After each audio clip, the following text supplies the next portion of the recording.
Jean-François Barry. Pour nous rejoindre en studio, 187 Cube Radio. 1877-827-2346. Ah, vous savez, en période de déménagement, on entend souvent dire que les gens se débarrassent de leur animal de compagnie, puis pas toujours de la bonne façon. D'habitude, c'est en période de déménagement. Puis je me souviens, un peu plus tôt cet été, on avait parlé avec la SPCA parce que les refuges débordaient. Les gens allaient porter leur animal là-bas et là, on savait plus trop quoi faire avec. On avait fait des journées d'adoption. Dans le Journal de Montréal, hier, on apprenait que même rendu au mois d'août, longtemps après le 1er juillet, la période de déménagement au Québec, bien, ça se fait encore et c'est de plus en plus courant. Les gens abandonnent leur animal de compagnie. Moi, j'ai toujours eu des chiens, des chats. À un moment donné, j'ai un chat qui causait problème avec les enfants. On l'a donné à quelqu'un, tu sais. Mais abandonner son animal sur le perron d'un vétérinaire, des fois avec ses petits, abandonner son animal devant la SPCA dans une boîte, comme on peut voir à l'écran, là, dans une boîte en se disant « il y a quelqu'un qui va s'en occuper demain ». Je comprends mal comment on en vient à faire ça. On va en discuter avec Vincent Paradis, président de l'Association vétérinaire québécoise en médecine de refuge. Allô, Vincent? Bonjour. Ce qu'on apprenait dans l'article, là, c'est que c'est pas un ou deux cas. Là. Un ou deux cas, on n'aurait pas fait un article là-dessus, puis on sonnerait pas la sonnette d'alarme là, du côté de la SPCA. C'est quelque chose qui est de plus en plus courant. C'est une pratique qui me dépasse. C'est sûr que c'est surprenant, surtout pour des gens qui sont sensibles aux animaux.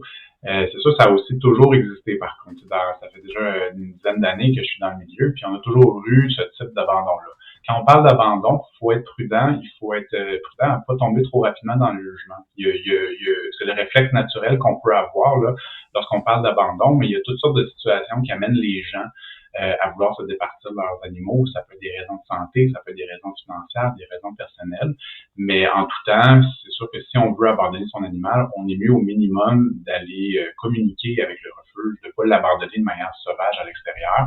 L'animal peut être laissé à lui-même pour vous aléas de la température, à des prédateurs, mais aussi on perd toute l'information sur l'animal qui pourrait aider beaucoup l'animal. Donc, si vous pensez vous départir de votre animal, parlez avec votre refuge. Le refuge ne sera pas dans le jugement. Non, mais Vincent, je suis d'accord avec ça. Là. Je suis pas en train de juger la personne qui fait, même après 2 ans ou 8 ans, peu importe, dire ça ne cadre plus dans notre vie pour différentes raisons. Tu parlais des allergies. Nous, notre chat, on a eu notre fille, puis il est devenu agressif. Il était agressif avec notre fille, je sais pas pourquoi. Il allait dans la bassinette, fait qu'on a décidé de s'en débarrasser. Donc, il y a plein de raisons. Puis oui, ça coûte cher un animal, puis avec l'inflation, il y a plein de raisons. C'est pas ça que je remets en doute, c'est la façon de faire. Fait que, mettons que moi, je suis rendu au bout, là. Je suis au bout, que ce soit financier ou pour autre raison, je décide que mon chat ou mon chien, je m'en débarrasse parce que c'est souvent ça. C'est quoi la meilleure façon de faire? On va le porter chez le vétérinaire? On va le porter au refuge? Je veux dire, vous allez vous en occuper puis vous n'allez pas juger la personne. Tout à fait. C'est sûr qu'ici, il y a plein de refuges au Québec, donc je ne peux pas me prononcer pour tous les refuges. Là où je travaille, chez ProAnima, c'est sûr que ce qu'on demande aux citoyens, c'est de nous contacter dans un premier temps. Parce que là, traditionnellement, c'est sûr que les gens amenaient les animaux dans les refuges, ils l'abandonnaient, et ça amène effectivement les refuges à être surchargés d'abandon. Par contre, nous, chez ProAnima, ce qu'on a essayé de commencer à faire, c'est d'offrir des services aux gens pour peut-être aider la personne à ne pas avoir à abandonner son animal. Il y a des situations où on comprend que ça va finir dans un abandon. Mais il y a plusieurs situations où la personne qui veut se départir de son animal, en fait, c'est une personne qui ne sait plus vers où se retourner pour un problème qu'il a avec son animal. Donc, de lui offrir des cours de comportement, des conseils de comportement, le référer vers des programmes particuliers, la stérilisation pour les gens à faible revenu. Ça, pour nous, ça a réduit énormément le nombre d'abandons dans le temps grâce à un programme très ciblé. Donc, la première chose, c'est de contacter le refuge. Ne pas se présenter sur place, le fait accompli. C'est beaucoup plus difficile pour le refuge, mais peut-être que même le refuge va être capable d'offrir au propriétaire une alternative, quelque chose qui va régler le problème. Fait que première étape, contacter le refuge avant de se présenter. Ils vont pouvoir vous diriger. Dans un deuxième temps, c'est sûr que si on n'a pas le choix d'abandonner l'animal, même si le refuge offre plein de services, c'est de ne pas le faire en abandonnant l'animal à l'extérieur. Donc, on veut vraiment passer l'animal à quelqu'un qui va pouvoir le prendre en charge de façon sécuritaire. Dans un clinique vétérinaire ou un refuge, c'est la même chose. Donc, on n'abandonne pas à l'extérieur.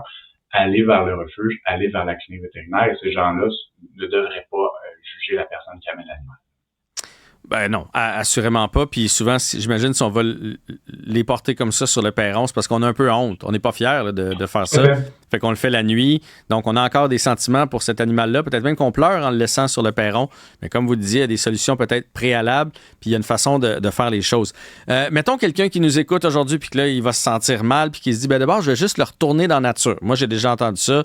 Discussion avec des amis. Ouais, mais c'est des animaux. Là. Il y a une ferme pas loin. Je vais aller le porter à la ferme ou l'animal qui est habitué à la maison va pas survivre en nature. Là. C'est comme le mener à la fin de ses jours. Là. Exactement. Ça, c'est vraiment pas une bonne chose à faire, là, d'abandonner un chien sur une ferme où les gens peut-être vont plus penser à un chat, là, mais l'animal n'est pas nécessairement adapté à un nouvel environnement. Donc, c'est important, encore une fois, de contacter le refuge. De plus en plus, c'est une bonne pratique. C'est ce qu'on fait chez ProAnima, donc de pas être dans le jugement de la personne, d'éviter justement un stigma, quelqu'un va se sentir jugé. Puis aussi, on voit une grosse évolution là, dans les raisons d'abandon. Donc, c'est plus comme ce que les gens abandonnaient il y a 10 ans, ça a beaucoup changé. Dans les derniers temps, on voit beaucoup des enjeux de comportement, des enjeux d'animaux malades, d'accessibilité aux soins vétérinaires. Par contre, il faut quand même être prudent dans notre façon de voir l'évolution de l'abandon. Dans les dernières années, oui, il y a eu une augmentation des abandons, mais on se réfère beaucoup à 2020. 2020 où il y a eu une pandémie. Donc, depuis entre 2019 et 2020, par contre, il y a eu des grosses diminutions dans les admissions. Fait que si on regarde de façon historique, depuis, mettons, 10 ans, depuis 2014, il y a quand même eu une diminution des abandons en refuge pour les données que moi, j'ai pu voir. Donc, il y a sûrement des réalités régionales. Donc, il faut être prudent aussi avec les abandons. Il y a quand même une évolution de la situation. Les gens se conscientisent. Les refuges s'adaptent pour les besoins des gens et il y a quand même une certaine amélioration de la situation. Les refuges s'adaptent aussi à d'autres réalités qui apparaissent. On parle de l'inflation, des problèmes de comportement qui amènent d'autres défis, d'autres types d'abandon. Mais il y a aussi quand même des bonnes choses. Il y a une belle évolution aussi dans le temps. Bon, ben ça, c'est une bonne nouvelle. On peut peut-être aussi rappeler, avant de vous embarquer là-dedans, puis moi, je te le dis, là, c'est les enfants qui voulaient un chien, puis il y a eu des fois, au début, j'ai fait, parce que après le premier 6-8 mois, là, les enfants, ils s'en occupaient plus. Puis là, tu fais, hey, mais dans quoi on s'est embarqué? Fait qu'un chien, c'est une douzaine d'années, 14 ans peut-être. Là, pensez-y, là, regardez l'âge que vous avez, où ça va vous amener, tout ce que vous allez vivre d'ici à ce temps-là, les voyages que vous voulez faire, où est-ce qu'on va mettre le chien, tout ça. Le chat, ça peut être encore plus long, il va vivre encore plus longtemps. Donc, avant de prendre la décision, faut pas faire ça sur un coup de tête parce qu'on en a vu un beau, puis là, on part avec. Là. Il faut que ce soit réfléchi et il faut trouver, dans le cas des chiens, la bonne race aussi pour nous. Oui, faut vraiment vérifier c'est quoi nos besoins.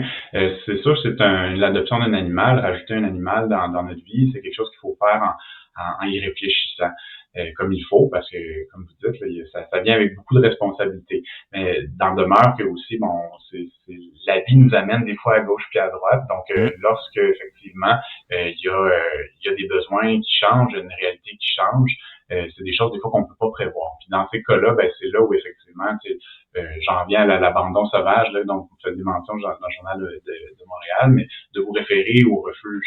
Puis comme je dis chez ProAnima, nous on met de plus en plus en place des services qui peuvent aider les gens. Donc on se base sur les bonnes pratiques, les meilleures pratiques en Amérique du Nord. Puis on vient offrir des fois des services où les gens pensent que c'est désespéré, puis il y a plus d'espoir, puis ils n'ont pas le choix d'abandonner, mais des fois, c'est pas vrai. Des fois, on est capable de leur venir en aide et de maintenir un foyer qui est heureux. Tu sais, je parle, entre autres, je pense des fois des gens qui sont dans des situations très difficiles de violence domestique, toxicomanie, de santé mentale. Ils ont besoin de quitter pour un moment personnel, pour se replacer, mais ce qu'ils ont besoin, c'est pas d'abandonner leur animal. Ils ont besoin de quelqu'un pour héberger l'animal de façon temporaire, le temps qu'ils reprennent le dessus.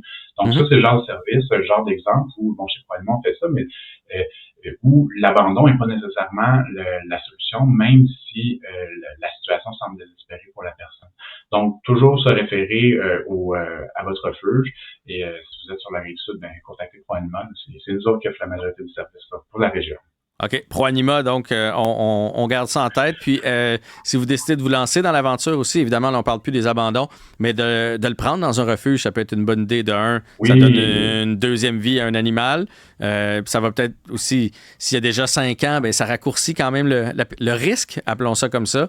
Puis souvent, ben, le pire bout est passé parce que les 2 premières années, ça fait pipi, ça mange les coins de mur, il y a plein de choses qui arrivent avec les animaux. Ouais, fait que ça peut être une bonne idée. C'est un très bon conseil, puis tu sais, juste en termes d'anecdote pour imager adopter un refuge, comment ça peut faire la différence. On a eu un abandon il y a quelques années d'une dame de Néné qui devait aller en CHSLD pour des raisons de fin de vie, puis a dû se départir de son animal, puis il y a une famille qui a adopté cet animal-là. Donc, la dame n'est pas abandonnée de gaieté de cœur, mais il y a une famille qui a quand même donné la chance à un animal qui avait un certain vécu. Donc, de venir adopter en refuge, des fois, la suite de gens et d'animaux qu'on vient aider est peut-être plus grande qu'on le pense. Là. Donc, de venir adopter en refuge, définitivement, on peut faire la différence pour un animal, mais on peut aussi venir aider des gens qui sont dans le besoin et qui n'auront pas le choix d'abandonner dans un refuge. Vincent Paradis, président de l'Association vétérinaire québécoise en médecine de refuge, un grand merci pour l'entrevue. Je vous remercie. Bonne journée.